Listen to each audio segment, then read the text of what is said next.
Assalamualaikum warahmatullahi wabarakatuh. Perkenalkan, kami dari kelompok 7 akan mempresentasikan hasil kerja kelompok kami yang bertema etika pemasaran dan perilaku bisnis cara Nabi. Dalam menawarkan suatu produk dan jasa, hendaknya dilakukan dengan cara yang baik, sesuai dengan syariat Islam. Kesepakatan dan kerelaan merupakan prinsip dasar dalam melakukan transaksi.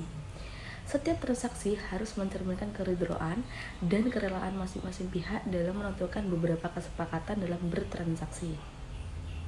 Dalam prinsip syariah, kegiatan pemasaran harus dilandasi oleh semangat ibadah kepada Tuhan Sang Maha Pencipta. Berusaha semaksimal mungkin dengan tujuan untuk kesejahteraan bersama, bukan untuk kepentingan golongan, apalagi kepentingan sendiri. Etika pemasaran dijadikan prinsip bagi pemasar dalam melakukan kegiatan pemasaran. Etika pemasaran terletak pada pelakunya. Itu sebabnya misi diutusnya Rasulullah ke dunia untuk memperbaiki akhlak manusia yang telah rusak. Selanjutnya yaitu prinsip dan pedoman etika pemasaran. Etika adalah perbuatan yang lahir atas dorongan jiwa berupa perbuatan baik maupun buruk. Etika berfungsi sebagai teori dari perbuatan baik dan buruk, dan moral adalah praktiknya. Dalam agama Islam, ekonomi dan akhlak adalah hal yang saling berkaitan, seperti nilai-nilai kejujuran dalam berdagang, amanah, prinsip berkeadilan, ihsan, berbuat kebajikan, silaturahmi, dan sayang menyayangi. Etika pemasaran dalam ekonomi Islam berpedoman pada prinsip dan nilai dasar ekonomi Islam, yaitu tauhid, kepemilikan, keseimbangan, keadilan, dan produktivitas. Selanjutnya, etika pemasaran. Rasulullah menekankan etika dalam jual beli. Rasulullah telah mencontohkan bentuk perniagaan dengan jelas dan menggunakan cara yang baik. Hendaknya seseorang penjual ketika menawarkan produk atau jasa melakukannya dengan senang hati. Etika yang harus ada pada praktek pemasaran yaitu: yang pertama, memiliki kepribadian spiritual atau takwa. Yang kedua, berperilaku baik dan simpatik atau sidik.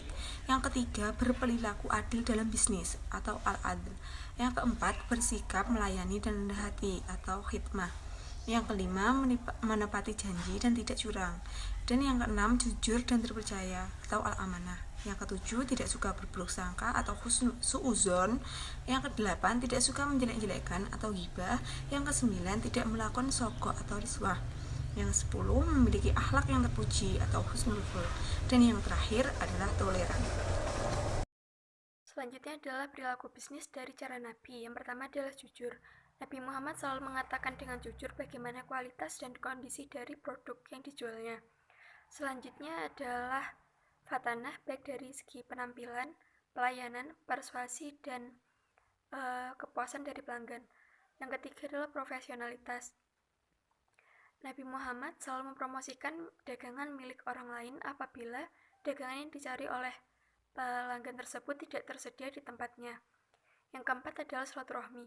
Nabi Muhammad selalu menjalin hubungan yang baik dengan siapapun dan tidak membeda-bedakan bagaimana ia melayani pihak yang satu dengan pihak yang lain. Dan yang terakhir adalah murah hati. Bagi Nabi Muhammad, transaksi yang baik adalah transaksi yang saling menguntungkan antar pihak dan tidak merugikan salah satu pihak. Selanjutnya yaitu ada bisnis cara Nabi. Nah, bisnis cara Nabi ini yaitu ada 3 konsep. Yang pertama itu mind share, yang kedua itu market share, dan yang ketiga itu heart share. Nah, apa sih mind share ini? Mind share itu yaitu kita seperti kita memplanning apa dan bagaimana bisnis kita ke depannya. Kita bisa mengetahui segmen pasar kita, kemudian kita juga mengetahui target goals bisnis kita, dan kita mengetahui posisi bisnis kita ini berada di mana. Kemudian yang kedua itu ada market share. Nah, market share ini yaitu proses marketing kita, bagaimana cara menarik pelanggan dan bagaimana cara pelanggan itu mengetahui apa yang kita jual. Nah, kemudian yang ketiga itu heart share. Nah, heart share ini yaitu kita bisa mengambil hati para pelanggan. Kita bisa memberi kepuasan pelayanan terhadap para customer sehingga akan terus kembali. Nah, sehingga ini akan menunjang bisnis kita untuk semakin berkembang dan semakin memiliki posisi yang cukup baik. Sekian presentasi dari kelompok kami. Kurang lebihnya mohon maaf. Wassalamualaikum warahmatullahi wabarakatuh.